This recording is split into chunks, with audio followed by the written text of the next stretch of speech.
And even in America, what they're saying, because we're being forced to get masters, that women are being forced to delay their natural birth cycle, and therefore they're, stressing out getting fertility pills, and sometimes never having children or having to adopt because they had to wait so long to be what we call a patriarchal system, what's considered success. And so there is nothing wrong with teen pregnancy. And just really quick, I have a woman who's 4 of her daughters have all had babies. So I'm going to interview when I get back because they all weigh 8 pounds. I remember driving by her house one day with her pregnant daughter on the front porch just quickly, and I just remember them sitting face to face, and her pregnant daughter was just laughing. And the mother was like, this is a beautiful caption of a mom supporting her pregnant daughter. And all her daughters, whether they asked them not to get pregnant or not, they didn't listen. The babies are full term, over 7 pounds, they're like 8 pounds. They were so little, these big babies, they all breastfed because the mother supported her children. So it's not the age of having baby at 17, I won't say 13, 14, pelvic issue is different. But from 15 up and maybe 16, you can have a child, and with the right support, they can still finish school and do well and not, like I said, not condemn them. So absolutely. Congratulate her. Things out you can do to support a pregnant, feed her. I mean, if you have a friend, bring her to lunch. If you can't bring lunch, cook her some food. At least go eat with her so she's not eating by herself. Call up. Do you need something? I'm on my way to the store. Maybe she's on bed. Maybe she's just tired. I mean, she worked. She's pregnant. Feed her. She don't feel like getting up. Learn to massage. We did it yesterday with, give me your name.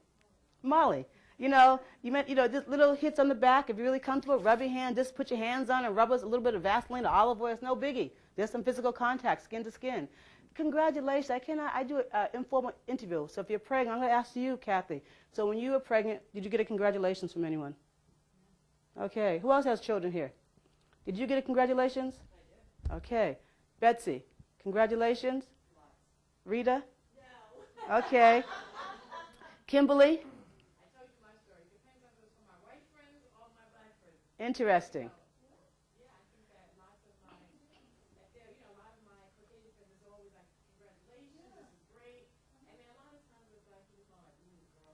Well, I'm explaining why, though. I'm giving the history of why we do that. Right. How about you, Carol? Okay. Anybody else have children? You got congratulations?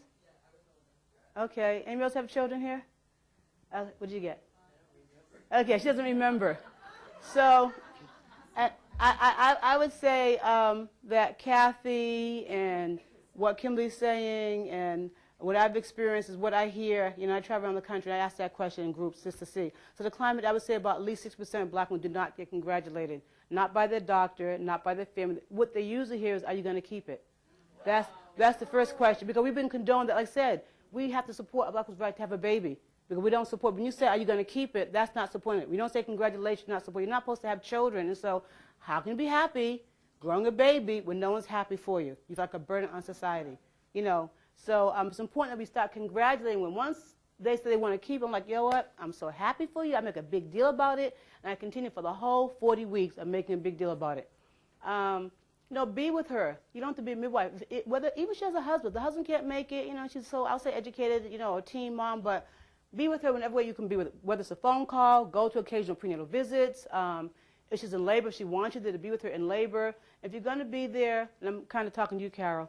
If you're not sure what's going on, just be supportive. Just say you're doing a good job. Offer to rub her back, roll her on her side. Make sure the doctor lets her get out the bed. Try to keep her out the bed. Sneak her water. Sneak a little bit of food. I always actually bring a little food in. And take a cloth, wipe her face. This kid, you're doing a good job. When the mother says, I can't do it, you just laugh. You can do it. They hate you. I love you. And then when it's all over, it's all over.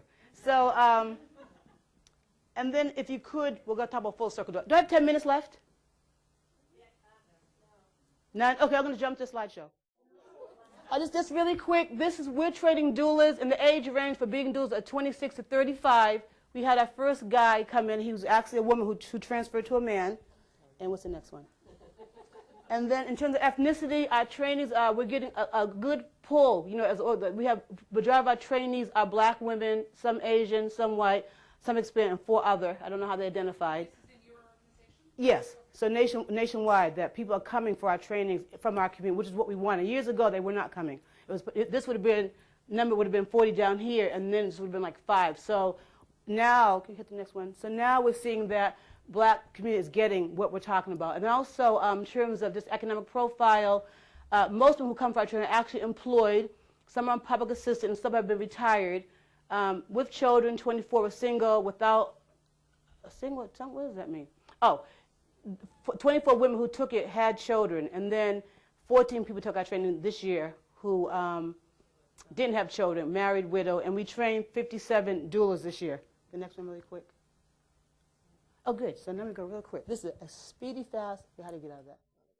So this is in Africa, and these are 2 midwives I brought. I brought 13 midwives. This is talking about power. This is MENA. It's the largest dominant training organization, mostly white Americans. So we go to their meetings to make sure there's interracial. She's the president. I'm the president.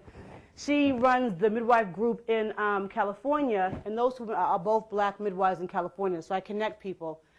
This is, oh, God, slow down. That's a doll. That's a doll. So, can you go back one for me? But really quick on the diversity, just how as a black organization with midwifery, having to go into predominantly white organizations to help increase cultural competency. So my daughter brought her doll to Africa. She's a midwife. We're doing a training. We had to show how the baby's head comes down. So it looks like it's real, doesn't it? Yeah. But it's a doll. Next one. That's why she's laughing. Just the T-shirts we have with our logos on the front. And they said, don't get in the water.